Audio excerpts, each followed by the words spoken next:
let's talk about jerk baits, in particular wintertime jerk baits.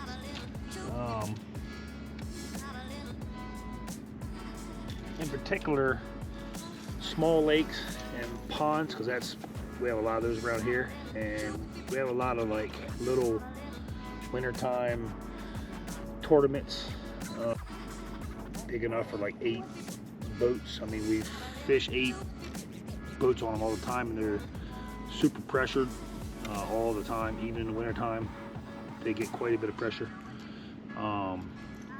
So let's start with the Megabass 110. That's my favorite. I like to fish the chrome with black back a lot, and I've found it can be windy, rainy, clear, sunny. It really doesn't matter. It seems like to me in these ponds they like something with a little bit of flash. I mean, I will throw solid colors on cloudy days, because I do feel that sometimes triggers them to bite. And again, notice I say trigger because this time of year I feel like you have to make them eat a lot of times. Like, I rarely ever fish anything finesse this time of year. I mean, we're talking about temperatures in the low 40s, high 30s when it gets pretty cold. Chrome is my main go-to regardless of light conditions. Just to me, that seems to work the best. It might be a confidence thing, but I mean, I've thrown solid colors on right directly after and couldn't get bit on them. So another thing I want to talk about is the 110 silent. So a lot of people throw jerk baits around here, and I like to throw silent a lot because no one is. I mean, I don't hear anyone talk about it. I mean, in our area anyway. I have noticed with the silent 110s that they do float a little bit. You have to add a suspend dot, and to me, I like to put it right in front of the middle hook. I don't like it to float at all. If it sinks and it's very slow, I don't mind that either. But to me, I'm pretty particular on having it suspend pretty much perfect. That's my main go-to ones. The Berkley Stunner has a lot more action. Seems like it darts a lot more. If you get a lot of followers, try that Berkley Stunner. Sometimes that would just make them react. I mean, that Megabass has a little bit tighter of a shimmy. When you jerk it, it just stays a little bit tighter. I mean, normally that's the way to go when it's cold out, but like I said, sometimes you got to make them react, and I definitely have seen that Stunner make them bite. I mean, that's my main two, is the Vision 110 and the Berkley Stunner. I talk about line and rod and reel. I'm 6'3", pushing 6'4", and I still like a rod less than 7 foot long. 7 foot's my maximum. Like, I have an extra rod that I use that is a 7 foot, but I've actually got 2 that are 6'6", and I got one that's 6'10", that are my main jerkbait rods. And where we fish, like, the maximum depth most of the time is around 7 feet. So you're fishing a lot of that area that's 3 to 5 foot deep, and most of these normal jerk baits will get down to 5 footish, so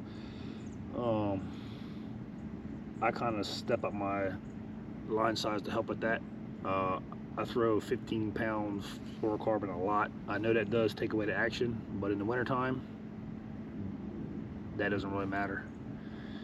I mean, it can definitely help you. And if I want more action, I can throw the stunner.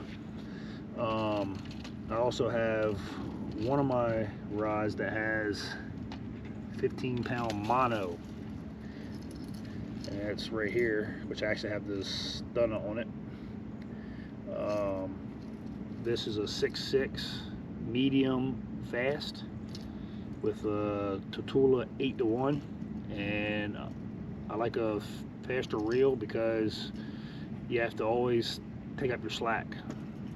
When you're fishing a jerkbait, you always want to snap your rod down and point your rod right back at the lure, just throwing it slack, and you always have to pick up your slack. But yeah, so I've noticed with the 15-pound mono, I can keep most of the baits up to around 3 feet. The 15-pound fluoro, I mean, it normally gets down to 4, a little bit more, but I mean, I throw the 15-pound mono quite a bit just because I want to keep it up.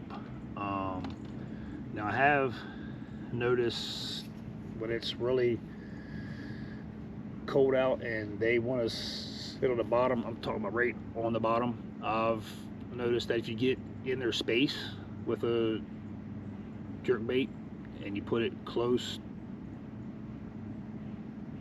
to the bottom and close to them, that'll trigger them too. That's when I'm mostly going to use the 15-pound fluorocarbon. I mean, if I have to get a little bit deeper, I'd have one that has 12-pound on it. And then one other thing I want to talk about is the Vision 110+1, which is right here. It has a little bit bigger lip, and like I said, we fish maximum is like 7-8 feet, and this is pretty much a 9-foot diver, and that's normally on 10 or 12 pound, and I fish mostly with 15-pound, so the 110 gets, you know, 6 to 7 foot with 15-pound, and I fish this a lot too when I'm trying to get into their space, and especially if I'm fishing around stumps or logs or whatever, because that bigger bill will definitely help it come over that stuff a lot. And that's when they're close to the bottom and I'm trying to get in their space. Like I can actually see it on livescope, so which we will get into livescope for sure, 100%. Yeah, I've been using it for 3 years now, and I think I'm probably one of the best in the area with livescope. You know, we will talk about how to get them to bite, when to move on from certain fish, and all that stuff. So yeah, there's jerk baits in a big old fat nutshell. Another quick thing I want to add about all the baits I just listed, both the jerk baits and lipless baits. I have no affiliation with any of those companies. Never will. I'll never be sponsored. I'm not even looking to be sponsored. Even if I tried to fish the next level when I get a little older, which is doubtful, I'm still going to use all the baits that I want to use and that I have learned to fish with. trial and error. Those are just the best ones I've used, period. I've been fishing most of these ponds for 30 years almost. And it's just the stuff I have found to work the best for me. Not trying to sugarcoat shit, and I never will. I'm gonna keep it real, and that's just how it is. Peace.